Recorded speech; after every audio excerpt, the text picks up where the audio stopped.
Hello, this video will show you how to complete the Excel spreadsheet for the Unit 5 discussion board.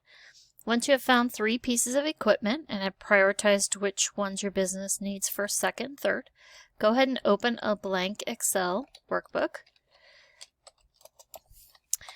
We will type each of the different pieces of equipment in here, as well as use it to calculate the present value. So let's say I've decided my business needs a bulldozer, and that's my first priority. And then I need a forklift as my second priority, and let's do a backhoe for my third priority. And online I looked up the price for each of these different items, and then we have to choose the number of years we're going to save for each of the items, as well as the interest rate that we are going to earn on our investment. And then we will look at the present value.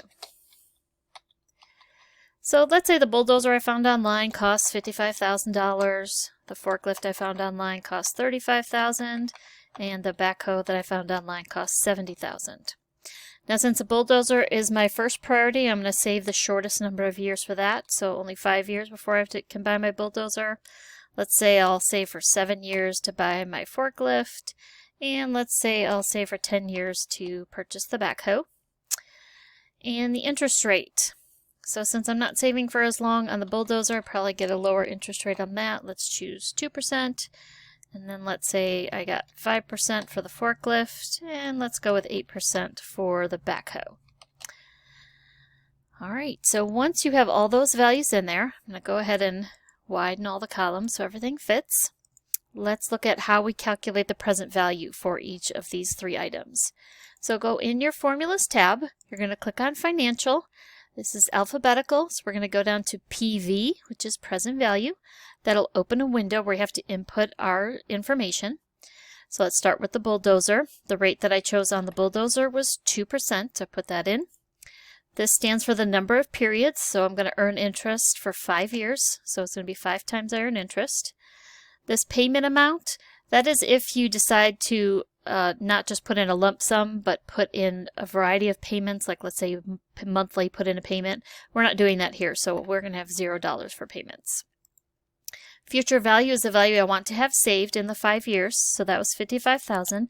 You have to put this in as a negative number, so I'm going to put in negative $55,000 there. There are 2 types you can choose, 0 for if you put in the money at the end of the period, and 1 if you put it in at the beginning. So we're putting it in at the beginning, we're going to choose 1 here. Then just click OK.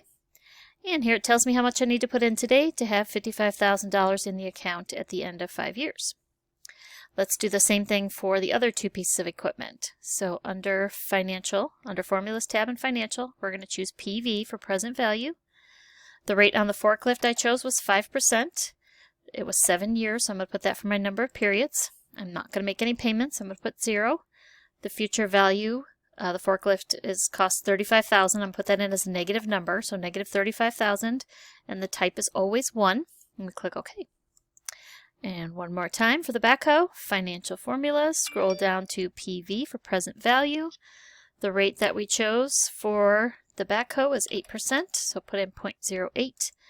I chose 10 years for that one, so I'm going to put 10 for my number of periods, make 0 payments. Future value was $70,000, which I put in as a negative number, and the type is 1. And I click OK. And that will tell me how much I need to save. Now if you've messed up any of these formulas, just go ahead and delete them and start over again, and so you can try and work that out. Okay, once you're happy with it, go ahead and open either your snipping tool on the old version of Windows or the Snip and Sketch on the Windows 10. They both work the same. Click on New. Your screen will go dark. Use that plus sign in the upper left-hand corner. Click and hold your mouse key to the bottom right-hand corner and let go.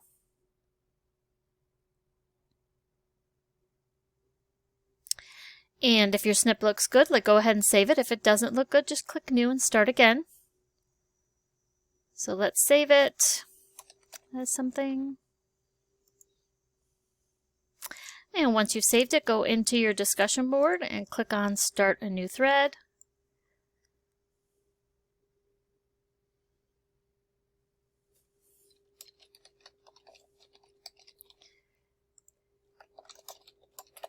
And once you're ready to input your Excel spreadsheet, you just click on the camera icon, and then you will click on My Computer, and then you can either click on Upload to find your file, or you can hold down your mouse key and drag it over to the spot. Once it's there, you're going to add it, and you're just going to say this image is decorative and click OK, and there it is in your post. And you just click Enter and finish typing out your discussion board. And once you're done typing the rest of your discussion board, click on Post.